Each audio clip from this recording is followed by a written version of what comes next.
At the State House this week, lawmakers and other state officials are still analyzing the impact of the state Supreme Court's ruling allowing Indiana's near total ban on abortion to take effect.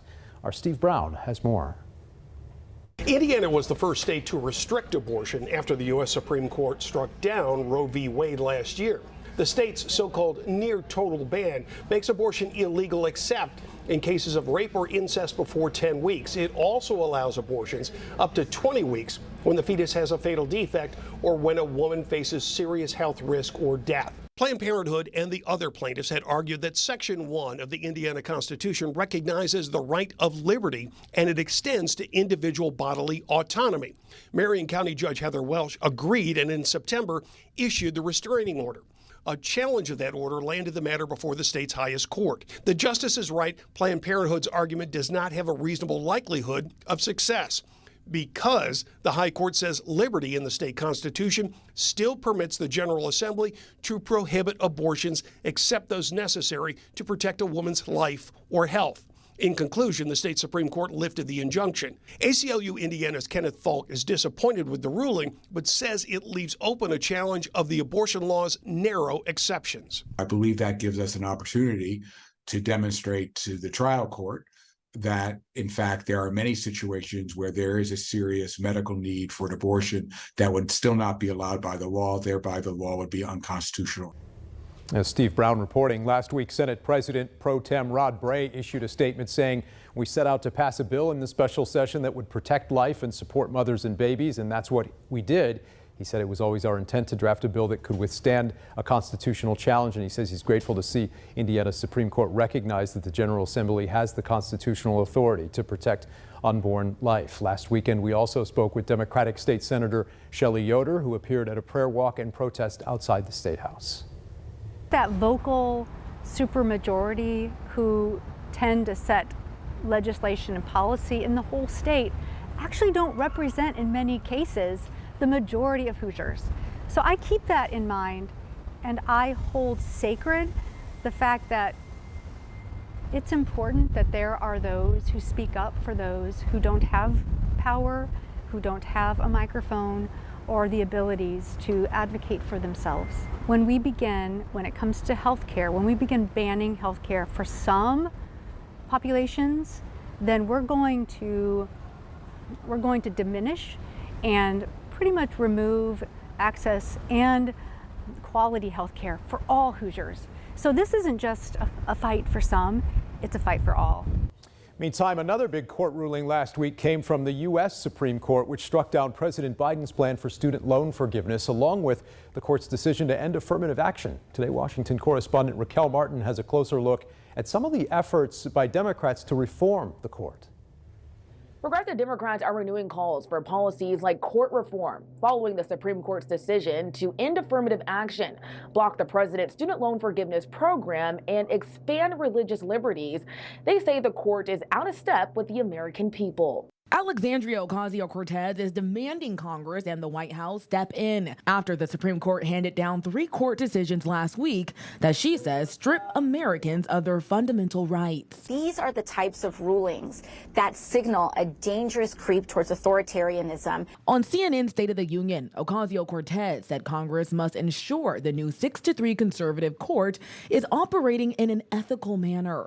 We should be considering investigations. We must pass much more binding and stringent ethics guidelines. But on ABC's This Week, former Vice President and now Republican presidential candidate Mike Pence defended the court.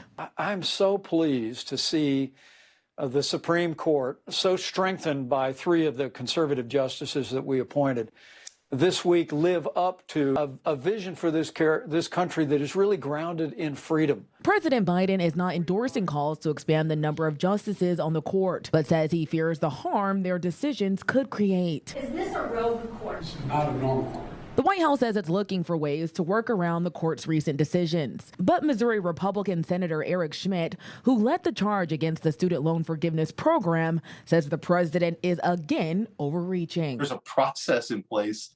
If you want to have policy enacted, you got to have to persuade people. You got to get people to vote for things. You can expect to hear much more for Democrats when they return to Washington next week. But the push for court reform is likely to hit a gridlock here on Capitol Hill. Republicans call the effort purely political. We're now in Washington. Raquel Martin, back to you.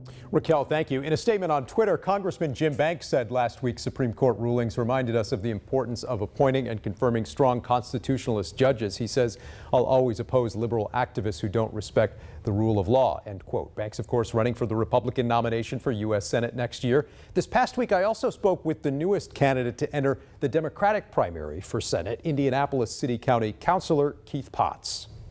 I want to ask you about those Supreme Court rulings here momentarily, but first, your decision this week to run for Senate. What are you hoping to bring to this campaign, and how challenging a race will this be against someone like Congressman Banks, who comes into this race with a lot of support seemingly in his party and what appears to be, for the time being, a clear path to the GOP nomination?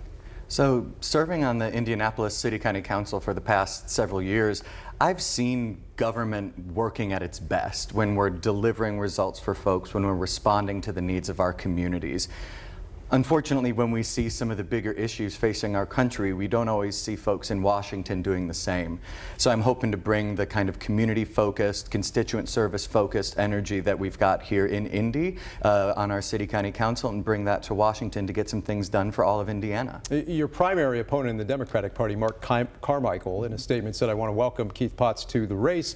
More voices from more perspectives makes for a stronger party. I look forward to working with Keith to take our party's message to voters in 2024. I'll accept their decision in the primary as to who they want to carry the fight to Jim Banks going forward." What's your reaction to that? And with Banks not facing much of a challenge at this point in his primary, are you concerned that his campaign will simply have too many advantages in this race for your party to be competitive?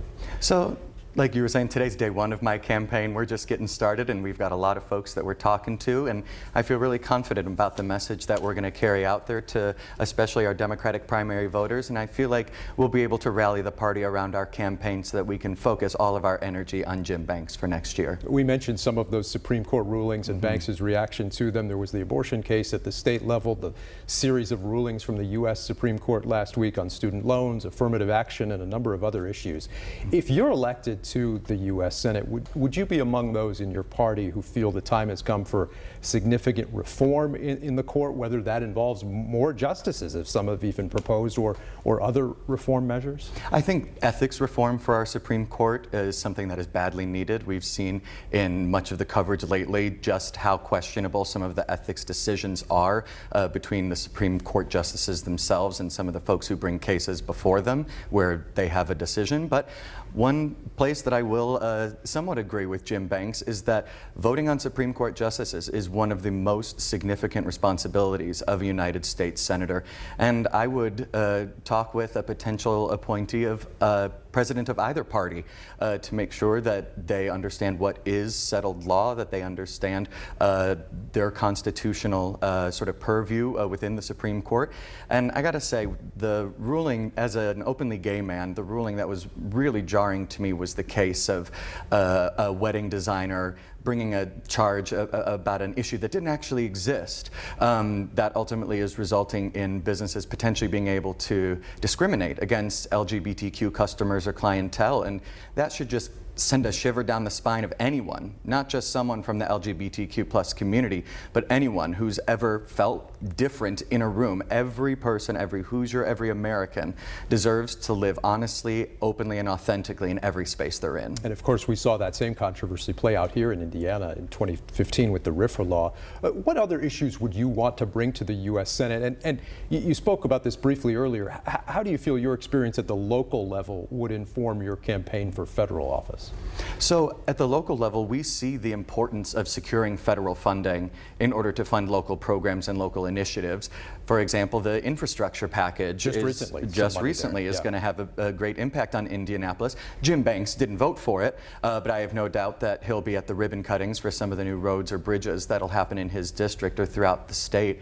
But having that ear to the ground as well, hearing at the local level, having that local level experience and bringing it to Washington, you know what's really on the hearts and minds of folks in day-to-day conversations, not so much what's playing day-to-day in Washington. Okay, we'll have more of that interview on our website. Coming up next on this week's edition of In Focus, Mike Pence talking about the tragedy in Afghanistan from a couple years back and making some interesting comments on the campaign trail in Iowa. We'll talk about that with our panel next. Stick around.